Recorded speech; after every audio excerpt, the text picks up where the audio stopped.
Om Sami Saraswati Namaha. Namaste. And tonight we're going to begin the study of chapter 6. So let's all prepare to recite the text.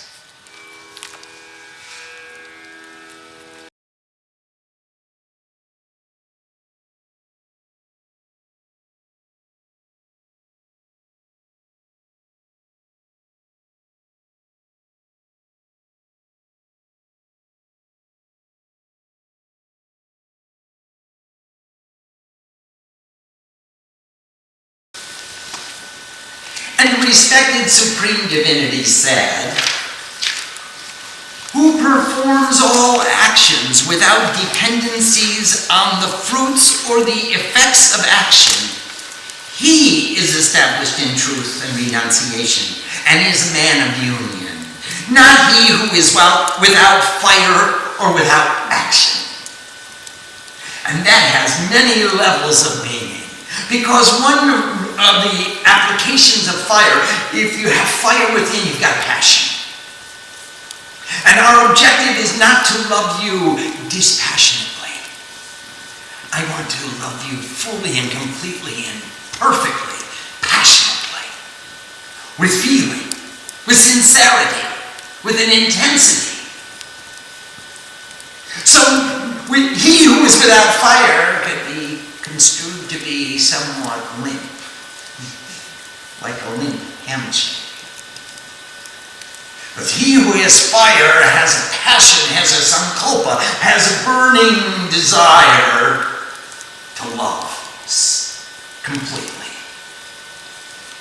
And not he who is without action, because the lazy people are filled with tamas. And they're not illuminating the Supreme Divinity. They're not demonstrating the sincerity of love. They're just being lazy.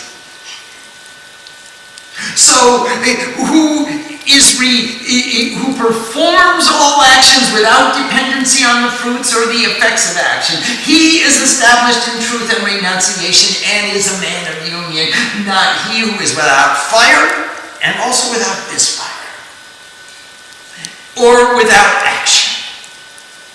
If he's got the fire within, he's got the fire without. Definitely, all sadhus want to sit by the yajna fire. O son of he who is without prejudice, Arjuna, know that which is called union is the same as being established in truth and renunciation. Because yoga and sannyas are not different. For no one becomes a man of union without renouncing personal desires. How can you be in union if you're selfish? As long as we maintain selfishness, then the union is separate. Action is said to be the cause for the wise man who is striving to union. So without action, how can you go to union? Go to union. Do not pass go. Do not collect $200. Go to union. Peace and freedom from external objects is the method of reaching to union. When I'm in love with you, I can't think of anything else. I love you so completely that you take up all the space in my mind. Not just a little bit. Then one is said to have reached to union. When in all desires he is established in truth and renunciation, he remains without attachment to the objects of sense in all actions. How can we be attached to the objects of sense if we're attached to you? There are different thoughts, and I can't think efficiently, effectively, many thoughts at the same time. I go from one to the next to the next. I don't consider all the thoughts at the same time. But when I'm thinking of you, I can't think of any other thought. And that's what it says in the 4th chapter of Chandi. When we think of you, what else could we think of? What else is possible to contemplate when we contemplate you? Let the soul be raised by the soul. And do not let the soul be lowered. Only the soul is the friend of the soul, and only the soul is the enemy of the soul. And this is some real soul.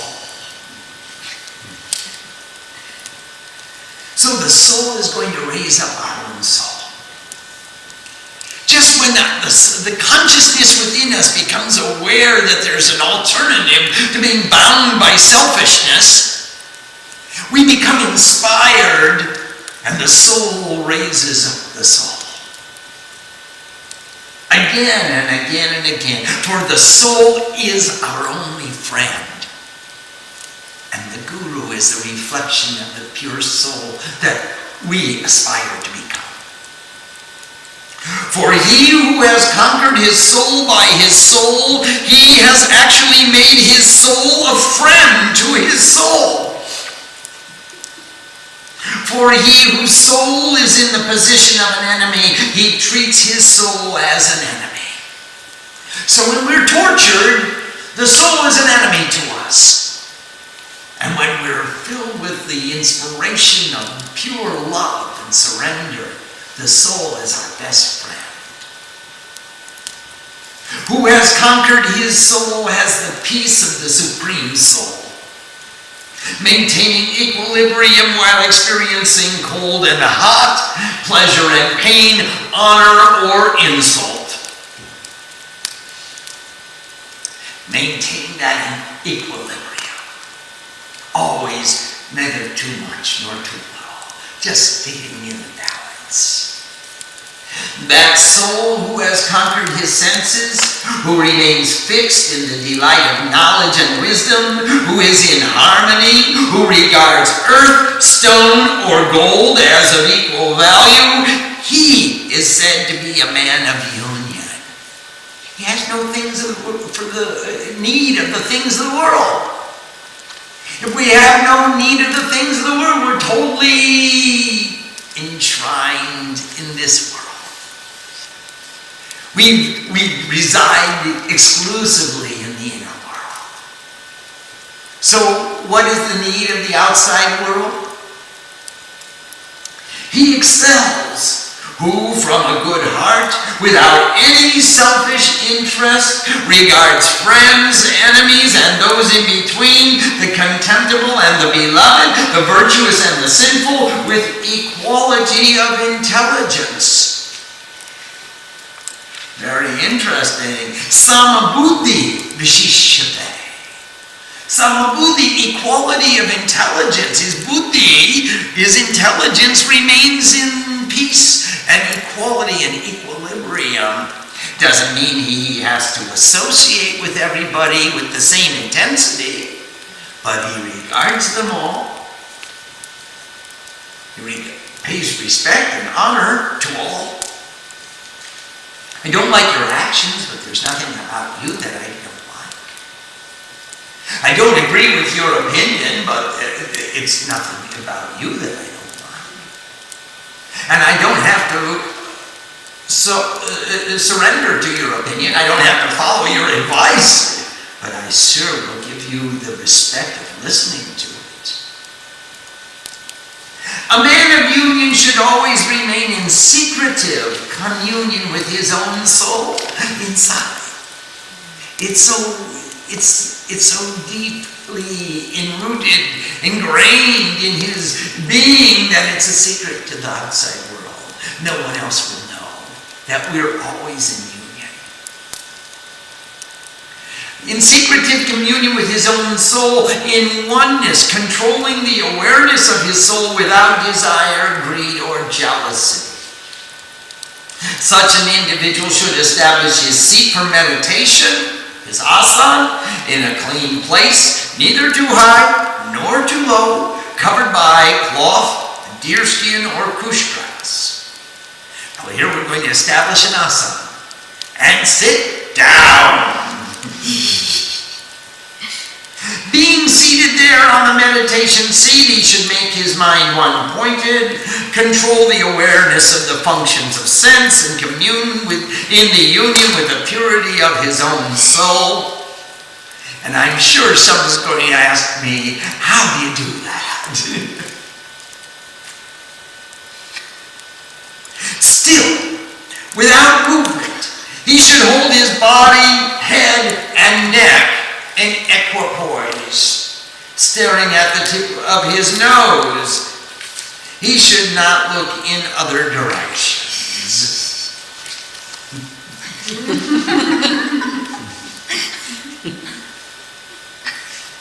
Fixed in the vow to move towards God, without fear, with peace in his soul, controlling his mind, with awareness on me, he should undertake to unite with me, the Supreme. So here we've got this vow, we've got this sankalpa, and we're fixed in it, we're firm in it. It's not a transient endeavor. It's something that's really incumbent upon me to pursue. Thus, the man of union controls his mind and is always in union with his own soul. Established in me, he attains the peace and ecstasy of the ultimate equilibrium. The ultimate samyavashta, in the avastha of sama. In the situation of perfect equilibrium. Clarity of pure devotion, union is not for one who eats excessively, nor for one who does not eat sufficiently. Neither is it for one who sleeps too much, nor for one who does not sleep enough. The man of union is in union in his consumption and in his abstinence. So whether you partake or you abstain from partaking, we maintain that union, that equilibrium. We're in balance. There's a harmony there. My guru used to tell me, when I fasted, I don't care what you eat as long as you do everything you said you would do in your sankalpa. You can fast as much as you want, but you have to honor your pledge to God. Because if you don't honor your pledge to God, who can you trust to honor their pledge to you? In union with efforts of all actions, in union with his dreams and with his knowledge, and this union destroys all pain. When you stay in union, when we can maintain that unity, what pain, what confusion will be there? Where there's a harmony and a balance in every activity. When the objects of consciousness are fully controlled and the soul rests without the touch of desire, then one is said to be in union, and that's called samadhi. And that's a wonderful term. Sa means all, and ma means the measurement, and dhi means the mind. Samadhi is when all is the measurement of the mind, or when the mind measures all. Or when measurement of all is my mind. Samadhi.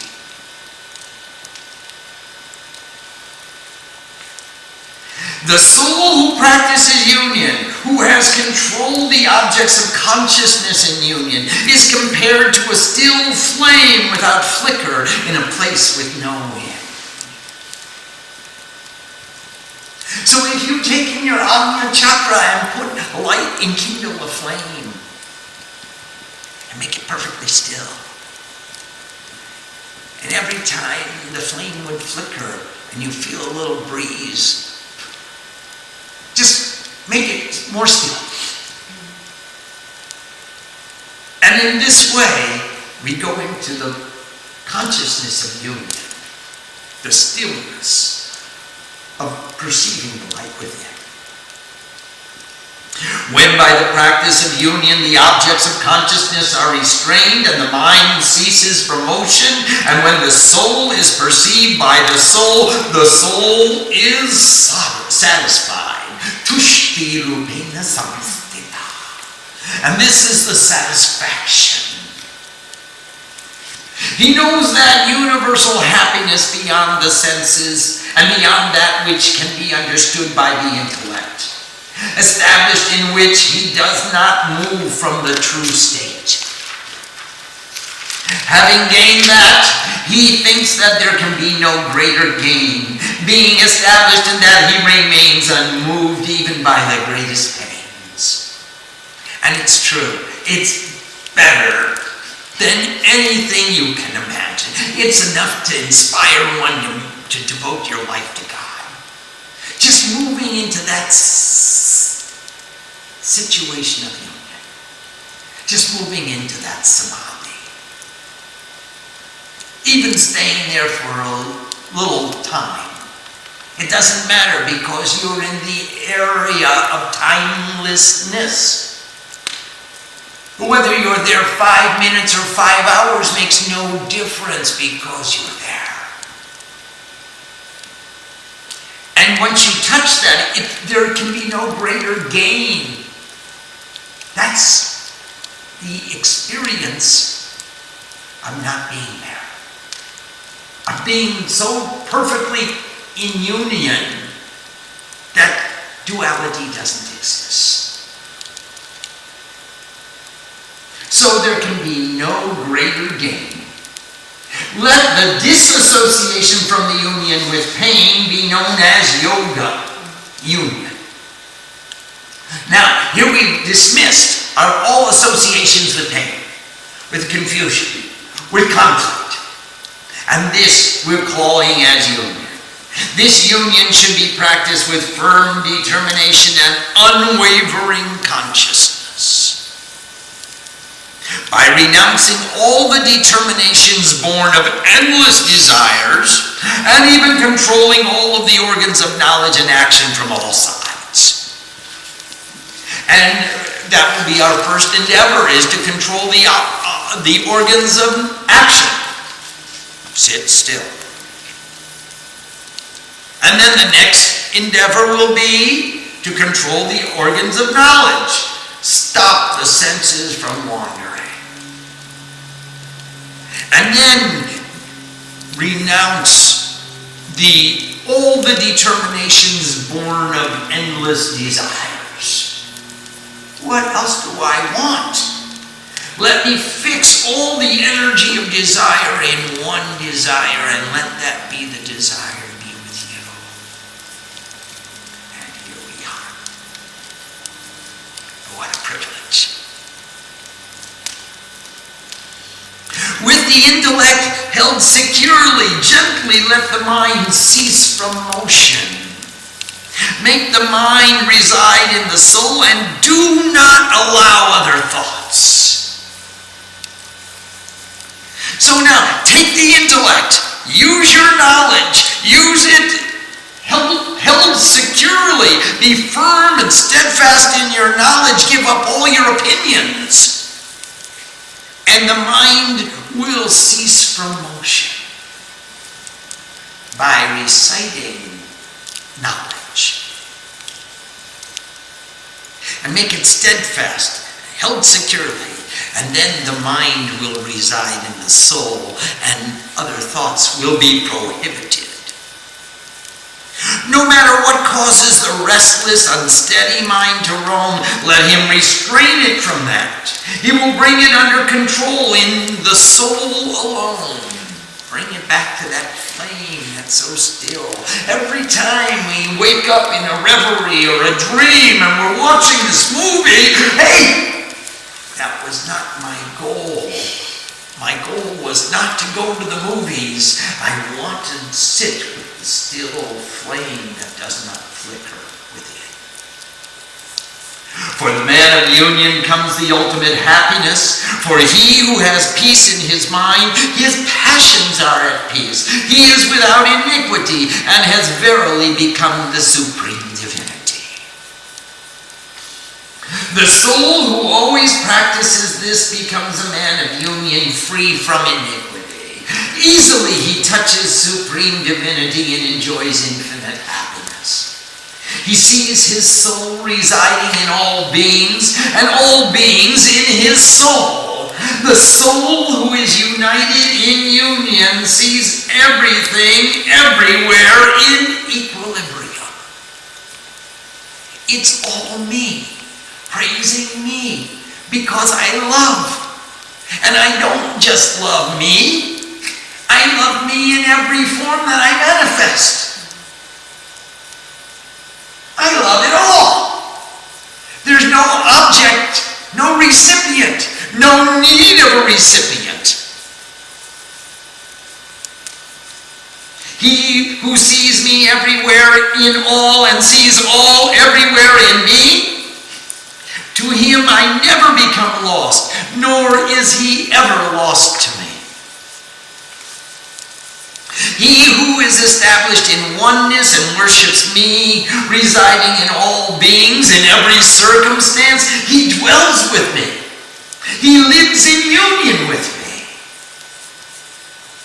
Clarity of pure devotion, he who perceives equilibrium everywhere, just as in his own soul, he is the same in pleasure as in pain. He is regarded as a man of supreme union. Clarity of pure devotion said, O slayer of too much, Krishna, I do not perceive any substance of stillness for this union of equilibrium which you are teaching. All existence is restless, angry, clean, it's all moving. What are you telling me? Stay motionless. What kind of nonsense is this to hold my mind still? It doesn't sit still. O doer of all, Krishna, the mind is verily restless, turbulent, strong, and stubborn. To gain mastery of the mind is as difficult as to control the wind. Ain't it the truth? And the respected Supreme Divinity said, O one of mighty arms, Arjuna, without a doubt the movement of the mind is difficult to control. But, O son of who takes away the deficiency of others, Arjuna, by practicing freedom from attachment, it can be controlled. I agree that union is impossible of attainment by a soul who has not self-control, but it is possible for the self-controlled soul who strives to attain it by proper means. Now, if it's worthwhile, you got to pay the price. So it's not easy of attainment. It is as difficult to master the mind as it is to hold the wind still. But what goal is more worthy of our pursuit? What else would you pursue? That doesn't mean we're going to give it up. It is possible. It says it in the scripture. And I know for a fact it is possible. Clarity of pure devotion said, if one has faith, yet cannot control his mind, which wanders away from perfection and union, what end does he meet, O doer of all, Krishna? This guy's clever. He's checking out all the angles. What if I don't get there? Are there any errors and omissions clauses in this contract? Is it not that fallen from both the paths of union and the path of devotion, without the support of either, he perishes like a torn cloud, or one of mighty arms, Krishna, a seeker of truth deluded in the path? You ought to completely dispel my doubts, doer of all, Krishna, for there is no other more capable to dispel them than you. And not only that, when I have the opportunity to listen to your discourse, I'm going to make it go longer and longer and longer. So I want all the errors and omissions clauses spelled out specifically. I want no doubts to remain before I pick up this bow and go to war. Or I pick up this pen and go to battle. Or I pick up whatever activity you have engaged for me and begin. I want you to remove all of my doubts. And the respected Supreme Divinity said, Son of she who excels Arjuna, neither does he find destruction here nor in the world, nor in the next world. My son, for anyone who performs meritorious actions does not find a bad result. No bad karma comes from doing the right thing. The right thing is to strive with devotion, strive as a sankalpa, strive to achieve that union. That's the right thing. You won't have a bad result from it. This is God saying, I promise. Having attained to the worlds of those who perform meritorious conduct, having dwelt there for a season of eternity, one fallen from union will be born in the house of the pure and the respected. I remember what Socrates said when he drank the hemlock. He said, why should I fear death? I lived a virtuous life. I'm going to go where all the other virtuous people went. Why shall I hesitate to drink this?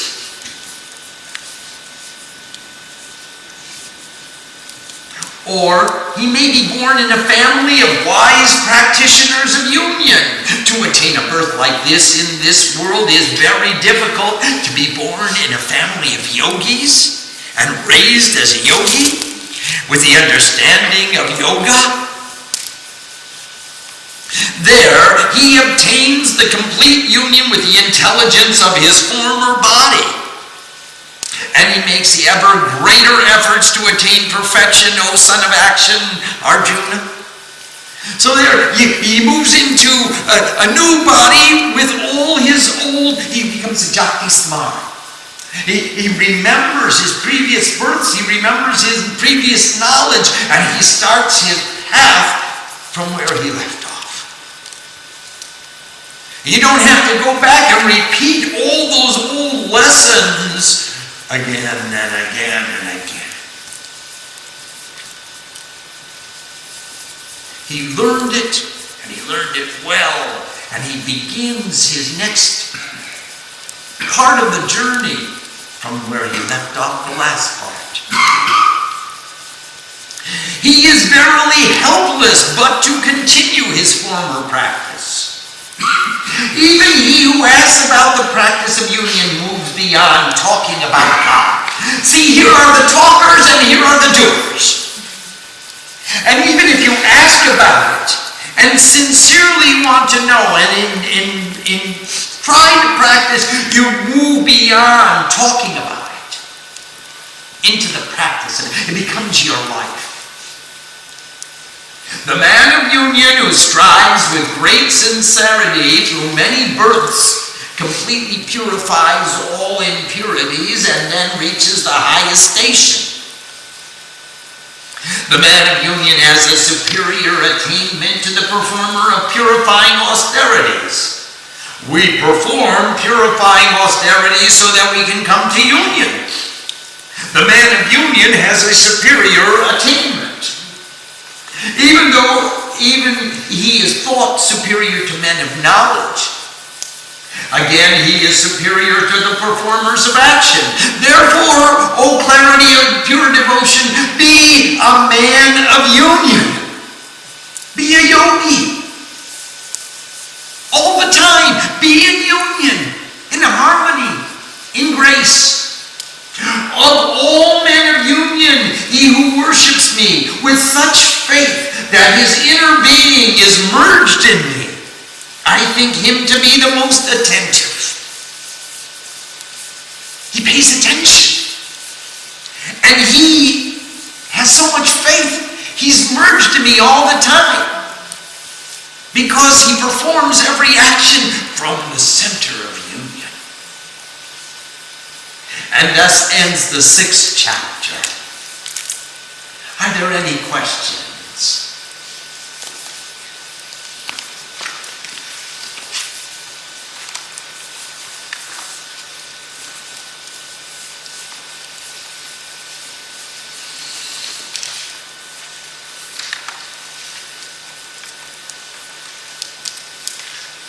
Swamiji, I have a question. Sure.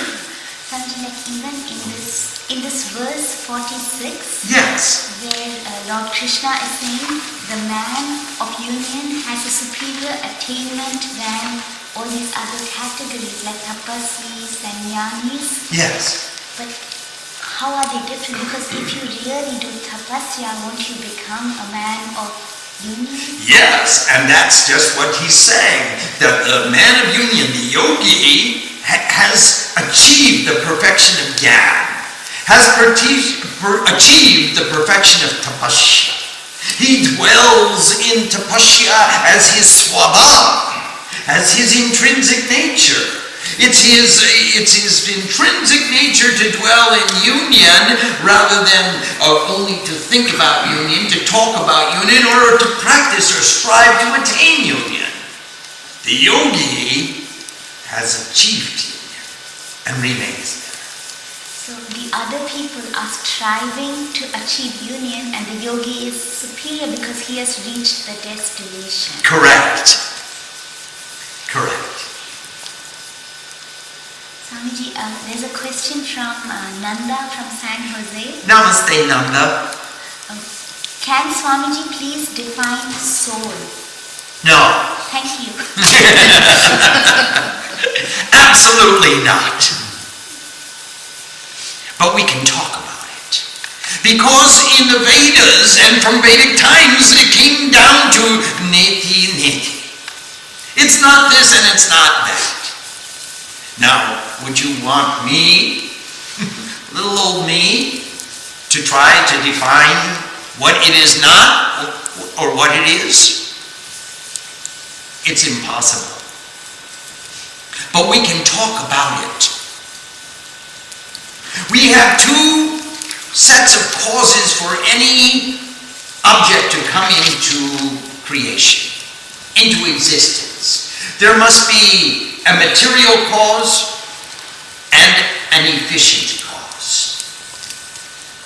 The material cause we call prakriti, nature.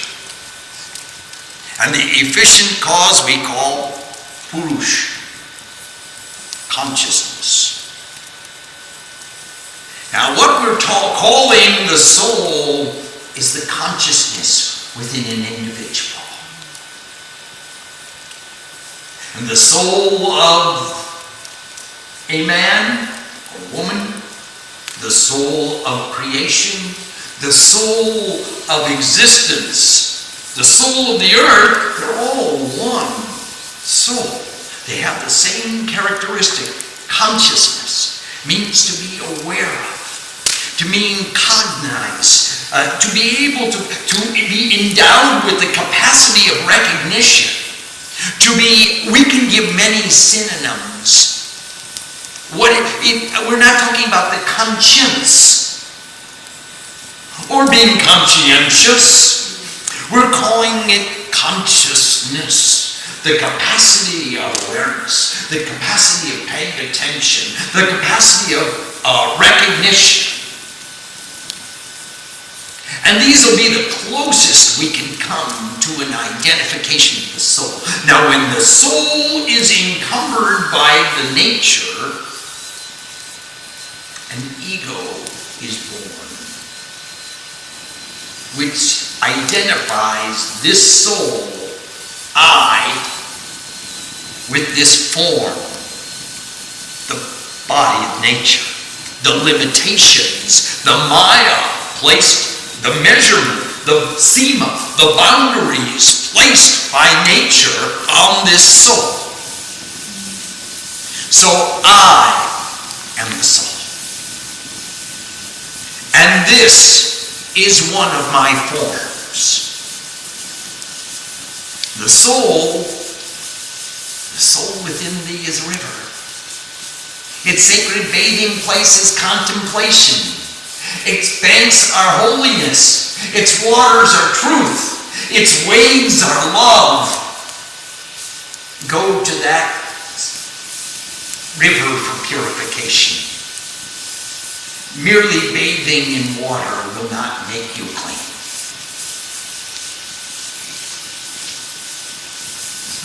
Does the soul have a physical location, Swamiji? No. But if the soul, isn't the soul inside the body? It's inside, it's outside, it's everywhere.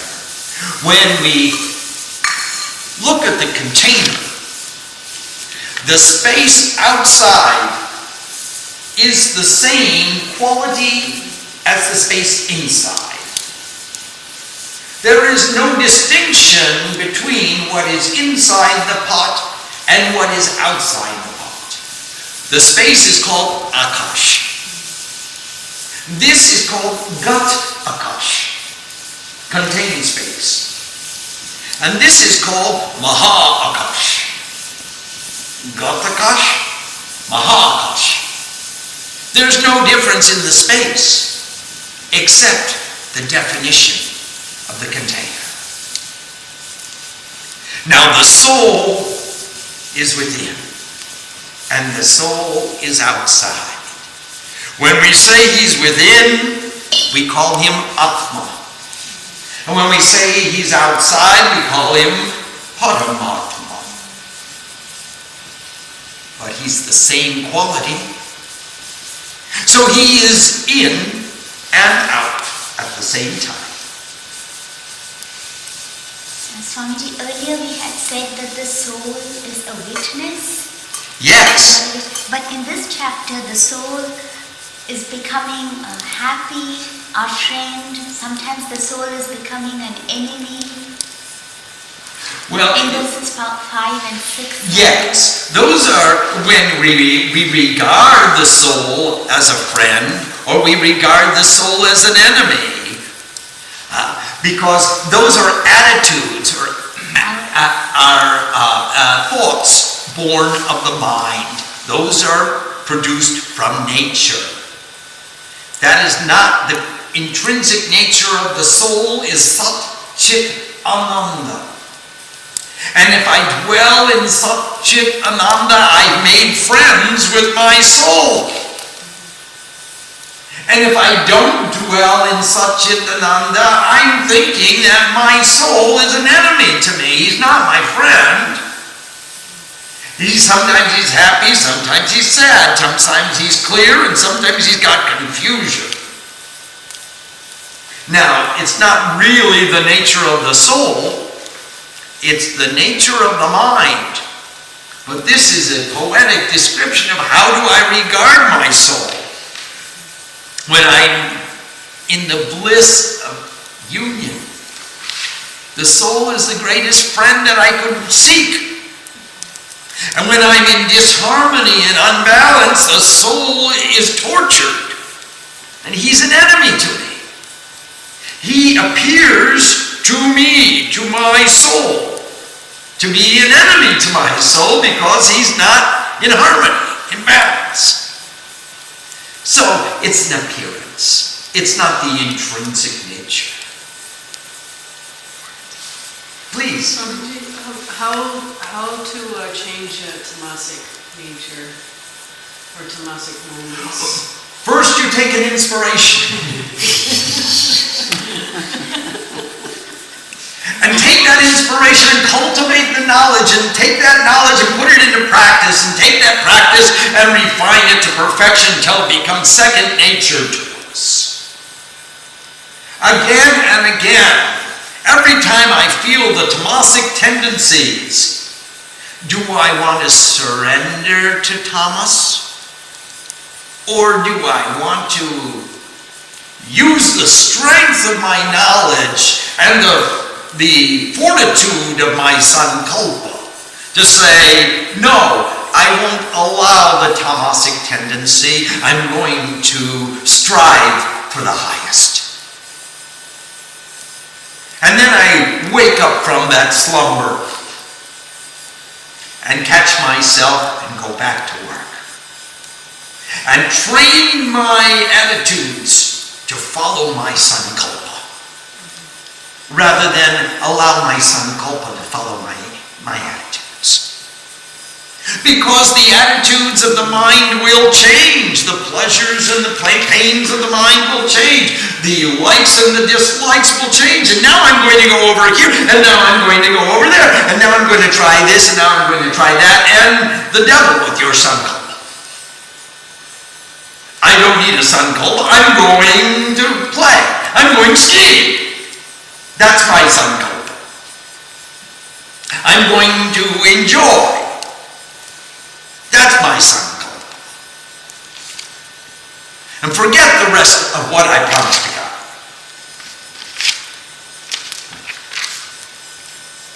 Question from Usha from Canada. Namaste, Usha.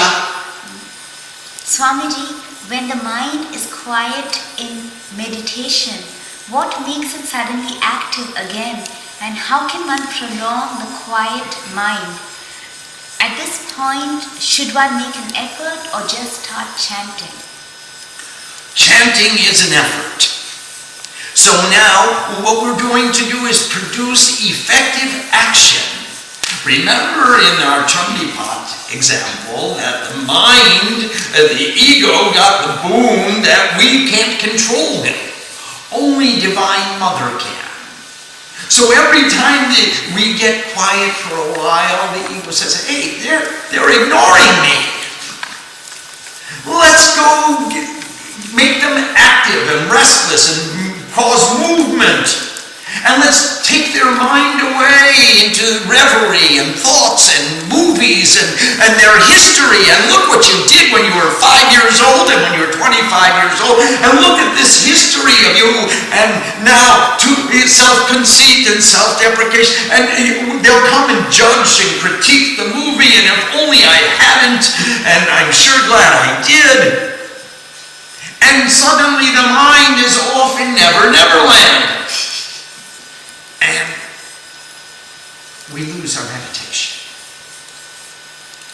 Now, every time we wake up, and remember, if we could remember our mantra, which is a prayer for you, who are the energy of all in everything, please take your energy away from the movie.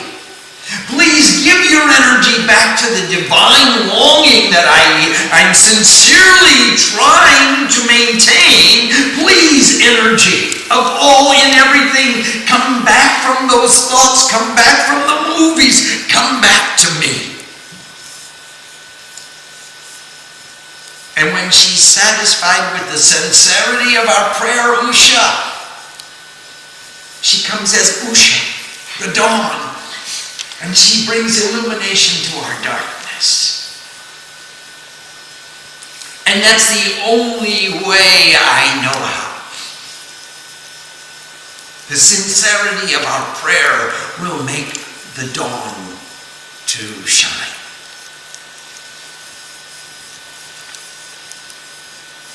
A question from Dilip from Florida. Namaste, Dilip. Dilip is requesting for formula is realization of self in oneself as well as everywhere the same as perfect union in meditation. He wants to know if this is right. When we achieve perfect union in meditation, Dilip, then we see that everything is part of me. And all are within me, and I am within all. And I am in the heart of God. And so they are synonymous, yes. I agree with that equation. He has another question. How do we overcome the passing arrows of previous lifetime karmas? By sitting still. There is only one way to overcome a prarabdha karma, and that is not to react to it when the arrows land. No matter where they land, sit still. And as still as we can sit, so effectively do we deplete and diminish the prarabdha karma, all that past karma that's coming to fruition now. It just depletes itself.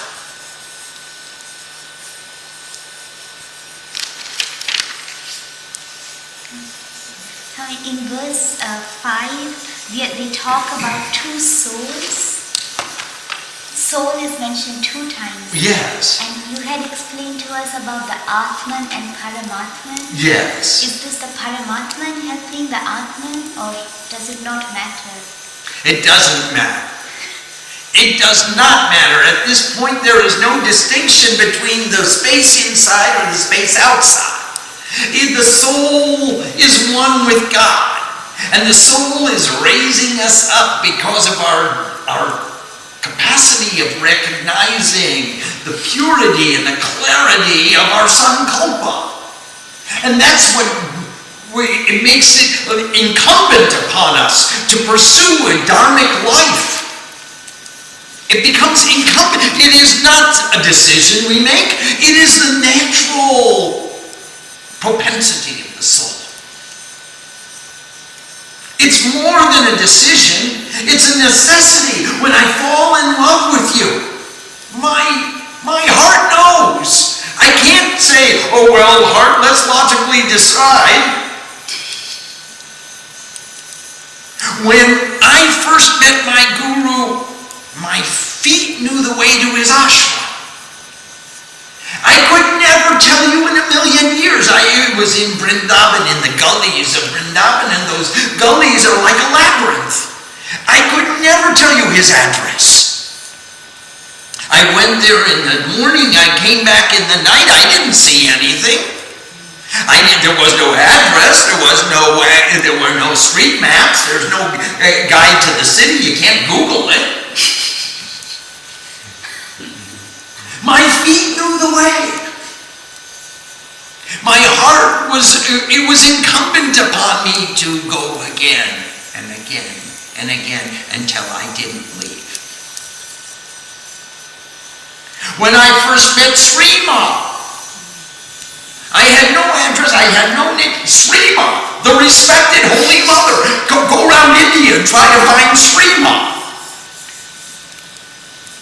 I knew she was from Bengal or Assam or Orissa or somewhere in the northeast.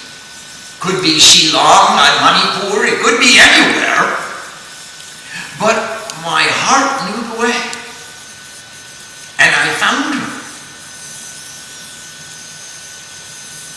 It wasn't an intellectual decision. Dharma becomes incumbent upon us. Let the soul be raised by the soul. And once that happens, when that starts taking place, the love affair commences. It quickens.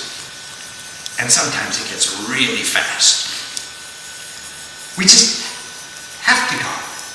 Dharma is the decision of our lives. It is the way of our lives. It's completely compulsory behavior. And that's what happens when the soul is raised by the soul. Om Sang Saraswati Namaha. Namaste.